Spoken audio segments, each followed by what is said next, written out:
그래프로 보는 10년간 분기별 재무제표 분석. 오늘은 삼양통상에 대해서 한번 알아보도록 하겠습니다. 삼양통상은 1957년 10월에 설립이 된 피혁 원단의 제조 및 운동용 신발의 제조 및 무역업을 영위하는 회사이고요. 89년 11월에 거래소에 상장이 된 회사입니다. 대주주로는 허남각시 외에 특수관계인이 54.37%의 지분을 가지고 있습니다. 현재 GS그룹에 속한 회사로서 허씨 일가 중에 한 회사입니다. 그리고 자회사로는 충북 청도에 있는 삼양피혁유황공사가 있고 주로 카시트를 생산하는 회사입니다. 아래 사진을 첨부를 했는데 카시트들이고요. 이 원단과 그리고 카시트를 제조를 하는 일을 하고 있고, 그리고 운동화에 들어가는 원단을 또 제조를 하고 있습니다. 그러니까 원재료 소가죽을 수입을 해서 카시트, 그리고 운동화용 원단, 그리고 최근엔 핸드백용 원단 등을 제조를 하고 있는 회사입니다. 그래서 매출에 관련된 것을 보면 올 1분기 매출이 426억인데 거의 대부분이 피혁 원단과 그리고 제단물을 생산을 하고 있습니다. 말씀드렸듯이 이제 허남각시가 GS그룹의 3세이고요. 그리고 물려받게 될 허준홍씨가 GS그룹의 4세입니다. 그래서 현재 GS 지주회사에 가장 많은 지분을 가지고 있는 개인은 허준홍씨이기도 합니다. 4세 중에서 가장 많은 지분을 가지고 있습니다. 그러면 이 회사가 현재 이제 어제까지 8월 7일 종가 기준으로 시가총액이 1,800억 정도인데요. 시가총액 1,800억 중에 재무제표를 한번 사업보고서 재무제표를 보면 현금과 현금성 자산, 그리고 단기금융상품, 그리고 단기 투자금융자산, 이런 것들을 다 합치면 거의 시가총액 대비 97%의 약간 단기 현금성 자산을 가지고 있습니다. 여기다가 투자 부동산도 제법 226억으로 12% 정도를 차지하고 있고요. 물론 단기 차익금이 있긴 하지만 많은 자산을 현재 현금과 현금성 자산 등으로 보유를 하고 있습니다. 그래서 이것들을 주주에게 배당하지 않고 계속 쌓아나가고 있기 때문에 좀 저평가의 요소들이 있습니다. 그래서 배당에 대해서도 한번 살펴보면 현금 배당 성향이 2018년에 8.7%, 그러니까 수익의 1년 단기 순이익의 8.7%, 2019년 6.4%, 그러니까 시가 배당률로는 1.7% 정도를 계속 유지하도록 최근에 750원을 계속 유지를 하다가 작년에 1000원 정도로 올렸습니다. 수익이 더 나면서. 그래도 순이익의 거의 6, 7%밖에 배당을 하지 않고 있는, 그러면서 많은 현금성 자산을 보유하고 있어서 주주들에게는, 소액주주들에게는 상당히 좀 골치 아픈 회사이기도 합니다. 우량하지만. 그러면 이 소가죽, 왜 이 회사가 최근에 수익이 많이 나는지를 살펴보면, 사업보고서의 비용의 성격별 분류를 보면 전체 비용 중에 매출 원가와 그리고 판관비의 비용 중에 거의 46.4%인 177억, 올 1분기는 이 정도로 차지를 하고 있습니다. 그래서 이 원재료인 소가죽의 가격이 상당히 이 회사의 수익의 중요한 부분입니다. 그래서 원재료의 가격 변동을 보면 그 매당 59,194원, 그리고 41,280원, 그리고 작년에 조금 올라서 42,594원인데 이 부분은 원화 환율이 작년에 좀 상승을 했기 때문입니다.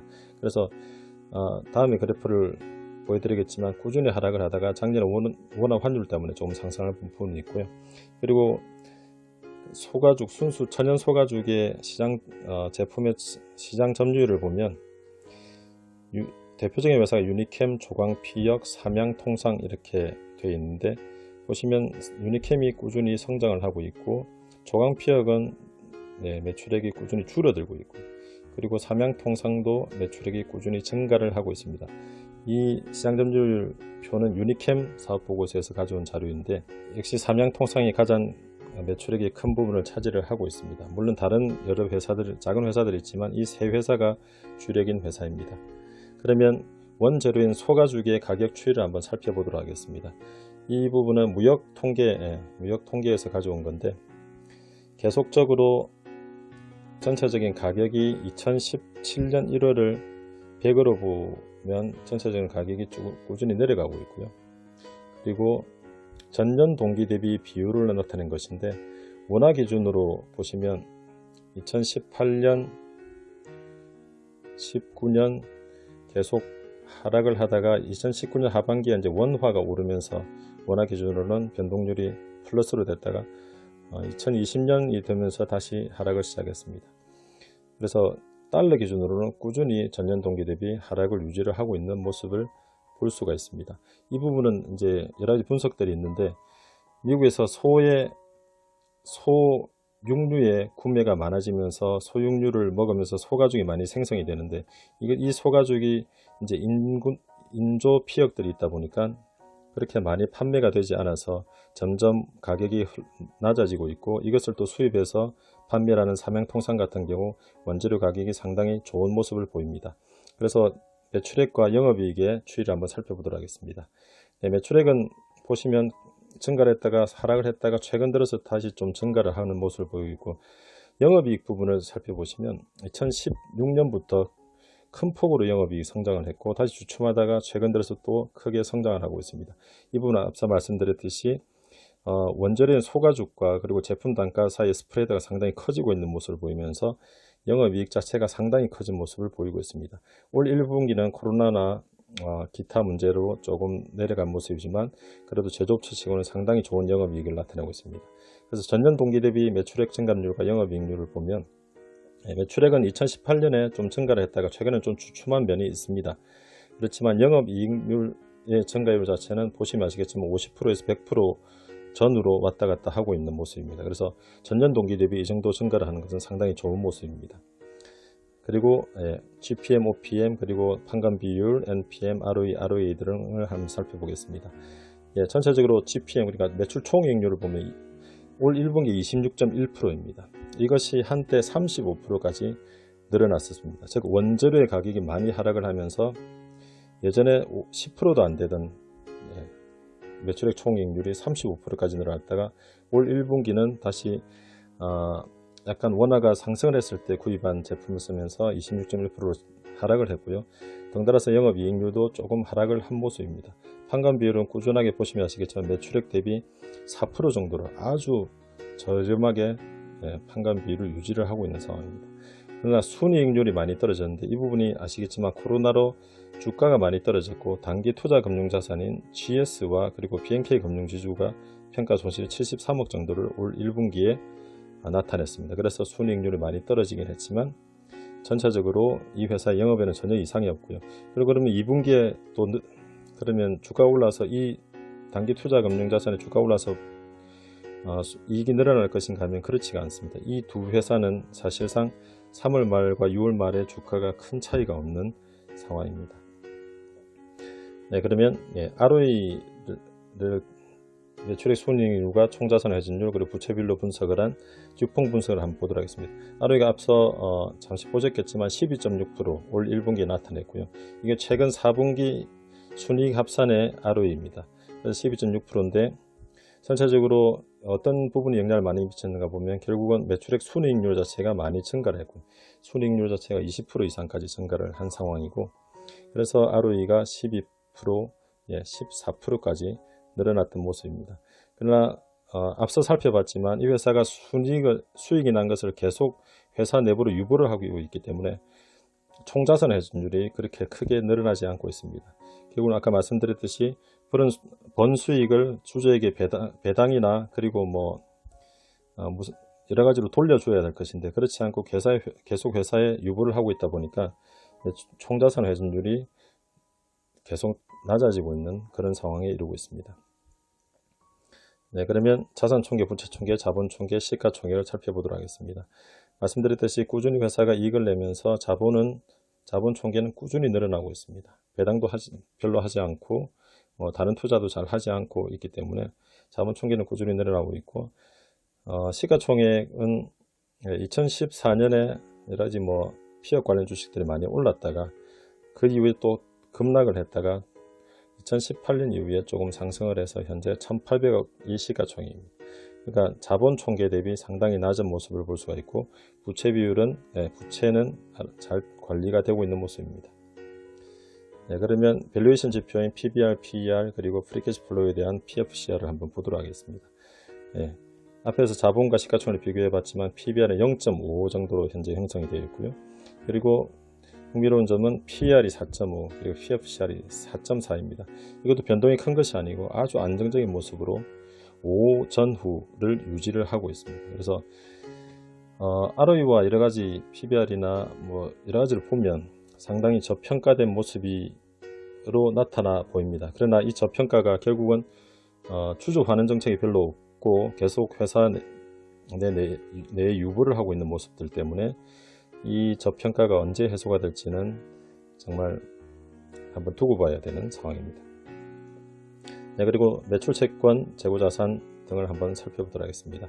매출이 아무리 잘 일어나도 매출 채권과 재고자산에 돈이 묶이면 현금이 돌지 않고 회사에 또 문제가 생길 수 있는 부분이기 때문에 매출 채권과 재고자산을 살펴보면 재고자산 비율이 40% 한때 40%를 넘어갔다가 최근에 꾸준히 떨어뜨려서 23.6%까지 떨어졌습니다. 사업보고서 등을 보면 재고자산에 대한 평가 충당금이나 이런 것, 채화재고 등이 거의 없는 상태로 유지가 되고 있습니다. 그래서 아주 2018년 이후에 이익도 좋아지고 현금 재고자산의 회전율도 상당히 좋아지는 모습을 보이고 있고 매출 채권 회전율은 꾸준히 잘 관리가 되고 있는 모습입니다. 네, 그러면 현금 흐름표를 그래프로 한번 나타내 보도록 하겠습니다. 현금 흐름표는 분기별로 나타내는데 보시면 아시겠지만 영업 현금 흐름이 2016년 2분기 이후로는 아주 꾸준한 모습을 보이고 있습니다. 이 정도면 큰 변동이 없이 계속 영업을 통해서 현금이 회사로 들어오고 있는 상황이고요. 그리고 이거를 단기 금융 상품이나 그런 곳에 투자를 하면서 기타 투자가 계속 이루어지고 있습니다. 즉 밖으로 나가지 않고 회사 내에서 다른 투자가 또 금융상품 등의 투자가 이루어지고 있습니다. 그리고 유무형자산 투자, 빨간색 선그래프인데요. 유무형자산 투자가 거의 없이 진행되고 있습니다.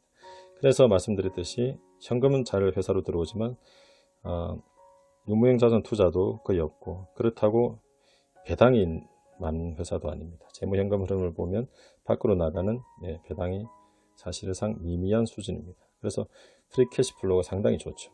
그래서 이걸 4분기 합산을 한번 살펴보면 최근 4분기 합산을 앞에 현금 흐름표를 보면 결국 영업 현금 흐름이 2016년 이후로는 상당히 큰 폭으로 증가해서 현재 시가총액이 1,800억인데 시가총액 대비 프리캐시플로우가 413억입니다. 그래서 아까 보셨겠지만 PFCR이 5도 안 되는 수준이고요. 그리고 영업이익에 대한 것도 마찬가지고 그리고 영업 현금 흐름에 대한 것도 거의 뭐 4 수준밖에 안 되는. 그러니까 4년을 영업하면 이 회사의 시가총액만큼 현금이 들어오는 그런 상황에 있는 회사입니다. 그렇지만 주가가 그렇게 재평가받지 못하는 모습은 말씀드렸듯이 주주에 대한 주주 환원 정책이 거의 없고 그리고 아까 처음에 말씀드렸는데 대주주인 허남각 씨가 현재 38년생으로 우리나라 나이로 상당히 나이가 많으신 상태입니다. 그래서 나중에 상속도 하고 해야 되기 때문에 사실상 대주주의 입장에서는 주가가 오르는 것을 별로 달가워하지 않고 있을 수 있습니다. 그러면 이제 사세인 허준홍 씨한테 배당을 많이 하면 되지 않느냐, 한 20% 가지고 있기 때문에. 그렇지만 허준홍 씨도 뭐 GS 그룹의 주식도 많이 가지고 있고 이래저래 돈이 많으신 분인 것 같아서 배당도 그렇게 하지 않고 그런 상황입니다. 그래서 정년화 상속이 이루어지기 전까지는 회사의 주가가 재평가가 되기는 쉽지 않습니다. 회사의 실적이 개선된 지는 몇 년이 됐지만 회사의 주가가 2018년에 조금 상승을 하고 난 뒤에 다시 또 주춤한 모습을 보이고 있습니다. 이상으로 간단하게 정량적으로 이 회사의 분석을 마쳐보았는데요. 회사의 전망이라든지 향후의 주가 흐름 그리고 업종의 전망 등은 조금 더 다른 지표들을 보시면서 공부를 해보시는 게 좋지 않을까 싶습니다. 이상으로 그래프로 보는 10년간 분기별 재무제표 분석, 오늘은 삼양통상에 대해서 분석을 마쳐보겠습니다. 감사합니다. 영상이 유익하셨다면 구독, 좋아요, 알림 설정 부탁드립니다.